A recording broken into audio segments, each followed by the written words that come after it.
चलिए बेटा, chapter 4 laws of motion, आज का टॉपिक है फ्रिक्शन।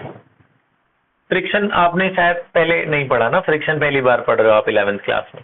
तो फ्रिक्शन क्या होता है? Friction is an backward dragging force which opposes the motion. माने जब आप आगे जाते हो, अगर कोई बॉडी रोल करके आगे जा रही है तो आपको पता है दो सरफेसेस जब कांटेक्ट होंगे तो वहां पे फ्रिक्शन लगता है, and there is a force which opposes the motion, that force is called frictional force. तो इस फिनोमेना को फ्रिक्शन कहते हैं कि जैसे भी आप आगे जाओगे तो फ्रिक्शन आपको पीछे की डायरेक्शन में, आप ऑपोजिट डायरेक्शन में एक फोर्स लगती है, दो सरफेसेस जब कांटेक्ट में रहते हैं तो उस ऑपोजिंग फोर्स को हम कौन सा फोर्स कहते हैं? Frictional force. तो उसको स्मॉल एफ से डिनोट करेंगे, अब से याद रखना, स्मॉल एफ का मतलब आ गया तो अब से फ्रिक्शनल फोर्स होगा। तो जब आप आगे जाओगे तो आपको पीछे की तरफ एक फोर्स धक्का देगी, जब वो तभी लगेगी जब दो सरफेसेस कांटेक्ट में है, तो उसको हम फ्रिक्शनल फोर्स कहते हैं। उसे हम बैकवर्ड ड्रैगिंग फोर्स भी बोलते हैं, जो पीछे की तरफ आपको ड्रैग करता है उसे बैकवर्ड ड्रैगिंग फोर्स या फ्रिक्शनल फोर्स कहते हैं। फ्रिक्शन फोर्स 3 टाइप की होती है बेटा, static friction, limiting friction, kinetic friction. Static नाम से पता चल रहा है जब बॉडी रेस्ट पे है तब दोनों बॉडी सरफेस के बीच में जो फ्रिक्शन फोर्स है उसे हम स्टैटिक फ्रिक्शन कहते हैं, जब बॉडी रेस्ट पे है। जब मोशन में है तो जो फोर्स लगती है उसे काइनेटिक फ्रिक्शन कहते हैं। ये रेस्ट, फर्स्ट वाला जब बॉडी रेस्ट पे है तो इनके बीच में जो फोर्स ऑफ फ्रिक्शन है स्टैटिक। जब दोनों बॉडी मोशन में है तब जो फ्रिक्शन लग रही है उसे क्या कहते हैं? काइनेटिक। स्टैटिक से मोशन में जाने के बीच में जो फोर्स ऑफ फ्रिक्शन है उसे लिमिटिंग बोलते हैं। स्टैटिक जब तक वो रुकी हुई है और जस्ट वो जैसे ही स्लाइड करना स्टार्ट करती है, रुकने से चलने के बीच में जो फोर्स ऑफ फ्रिक्शन है उसे क्या बोलते हैं? Limiting friction. तो एक ग्राफ है छोटा सा जो इन तीनों फ्रिक्शन को एक साथ दिखाता है, वो ये है बेटा। वाई एक्सिस में आपने रखना है फ्रिक्शनल फोर्स, एक्स एक्सिस में आपने रखना है अप्लाइड फोर्स। बाहर से जो आप फोर्स लगाते हो अप्लाइड है, और जो दोनों सरफेस के बीच में अपोजिट डायरेक्शन फोर्स लग रही है वो फ्रिक्शन है। तो ये ग्राफ होता है बेटा, मैं आपको इस ग्राफ का मतलब बताता हूं। This is a graph between 3 forces of friction. जब बॉडी रेस्ट पे थी, रेस्ट से लेकर यहां तक, ये पूरा जो है, ये जब बॉडी रेस्ट पे है तब जो इनमें फ्रिक्शन लग रहा है ये स्टैटिक है, ये स्टैटिक फ्रिक्शन है, ये सारा स्टैटिक है। जीरो था पहले, तो जीरो से बढ़ते बढ़ते बढ़ते यहां तक गया। ये जो मैक्सिमम जीरो से लेकर यहां तक जो बचा है इसको बोलते हैं लिमिटिंग फ्रिक्शन। ये लिमिटिंग है, जीरो से लेकर जो सबसे बड़ा स्टैटिक लगा है, सबसे बड़ा यहां तक लगा है ना स्टैटिक, इसे लिमिटिंग बोलते हैं। Maximum static friction is called limiting friction. उसके बाद जब वो चलने लग जाती है तो फ्रिक्शन कम हो जाता है, इसलिए देखो थोड़ा सा फ्रिक्शन नीचे गिरा है। जब दो बॉडी चलने लग जाती है तो उतना फ्रिक्शन नहीं होता, जब टायर रोल करता है तो उतना फ्रिक्शन नहीं होता। तो जब वो चलने लग गई ये तब फ्रिक्शन थोड़ा सा कम हो जाता है, तो इसे काइनेटिक फ्रिक्शन कहते हैं। तो आपसे कोई पूछे कि इन तीनों फ्रिक्शन में सबसे बड़ा कौन? सबसे बड़ा कौन? Limiting friction. तो सबसे बड़ा लिमिटिंग फ्रिक्शन, फिर उसके बाद काइनेटिक आया। स्टैटिक जो है वो कम होता है सबसे तीनों में, ठीक है। तो सबसे बड़ा आपका स्टैटिक, फिर काइनेटिक, फिर सेट, ये आपका ये सबसे बड़ा लिमिटिंग, फिर काइनेटिक, लास्ट में आपका स्टैटिक आता है। स्टैटिक तो वैसे स्टैटिक और ये दोनों बराबर भी हो सकते हैं क्योंकि स्टैटिक इसी का ही तो पार्ट है लिमिटिंग का, है ना। लिमिटिंग और स्टैटिक ऑलमोस्ट सेम ही होते हैं। तो जब बॉडी रेस्ट पे है उनके बीच में जो फ्रिक्शन है उसे क्या बोलते हैं? स्टैटिक। जब वो चलने लग जाती है तब दो बॉडी के बीच में जो फ्रिक्शन है वो काइनेटिक, और maximum static friction is called limiting friction. अच्छा, फिर इसके कुछ लॉज हैं, लॉज ऑफ लिमिटिंग फ्रिक्शन, वो अगले पेज पे बताता हूं मैं आपको। लॉज सुनिए, laws of limiting friction, laws of limiting friction, ध्यान से सुनना। लॉज, आपने कुछ लॉज लिखे हैं, ये कुछ पॉइंट्स हैं, वो आपको जरा ध्यान से सुनने हैं। आपने कितने लॉ लिखे हैं? 4 लिखे। फर्स्ट लॉ सुनो। फर्स्ट लॉ क्या कहता है? ध्यान से सुनना। फर्स्ट लॉ कहता है दो बॉडी के बीच में जो फ्रिक्शन होता है वो डिपेंड करता है उनके नेचर ऑफ पॉलिश पे, मतलब वो रफ सरफेस है कि स्मूथ सरफेस है। जैसे आप ब्लैक बोर्ड पे चौक से लिखो तो ज्यादा फ्रिक्शन होगी, व्हाइट बोर्ड पे मार्कर से लिखो कम फ्रिक्शन होगी, है ना। तो जैसा सरफेस वैसी फ्रिक्शन, रफ सरफेस ज्यादा फ्रिक्शन, स्मूथ सरफेस कम फ्रिक्शन। ठीक है।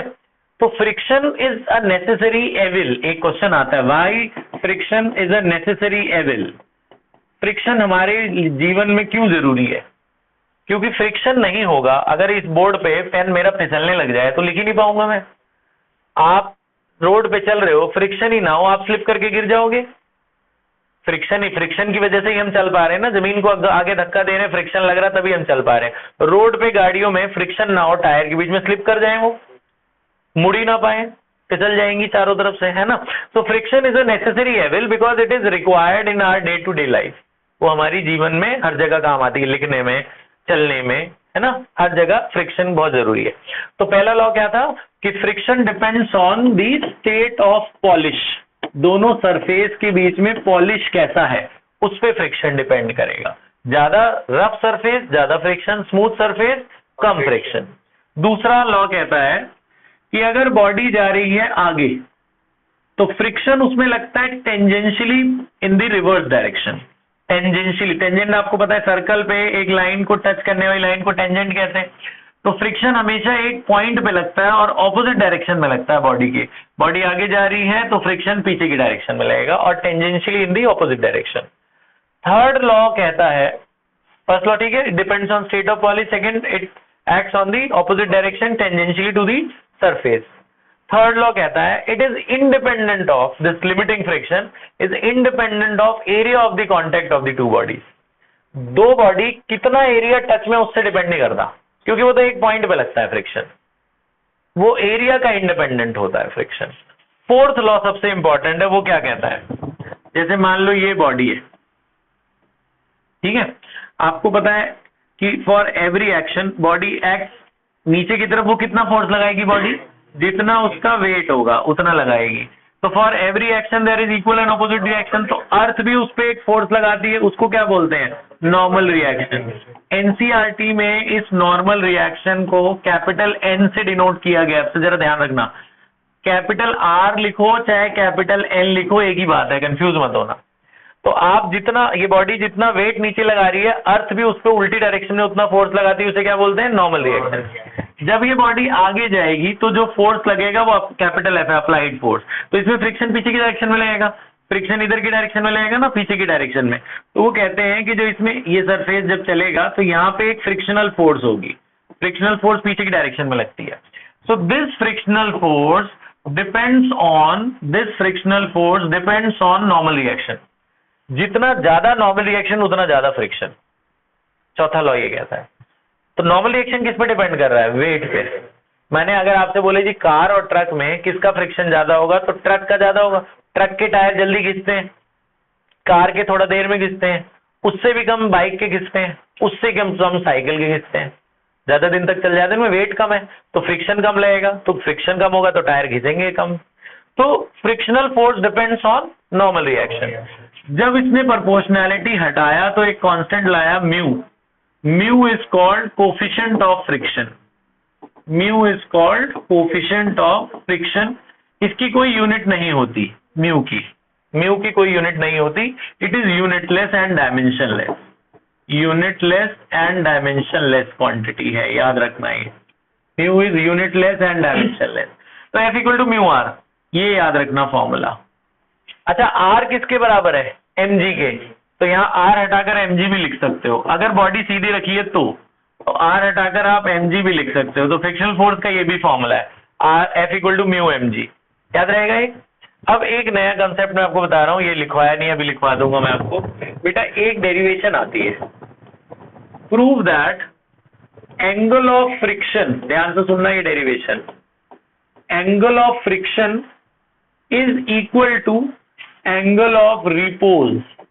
ये एक डेरिवेशन मैं आपको करा रहा हूं, इसकी स्टेटमेंट मैं आपको अभी लिखवा दूंगा। एंगल ऑफ फ्रिक्शन प्रूव करो एंगल ऑफ रिपोज के बराबर है। ये क्या है, ये क्या है, मैं इनके बारे में बता दूं। एंगल ऑफ फ्रिक्शन क्या होता है, एंगल ऑफ रिपोज क्या होता है।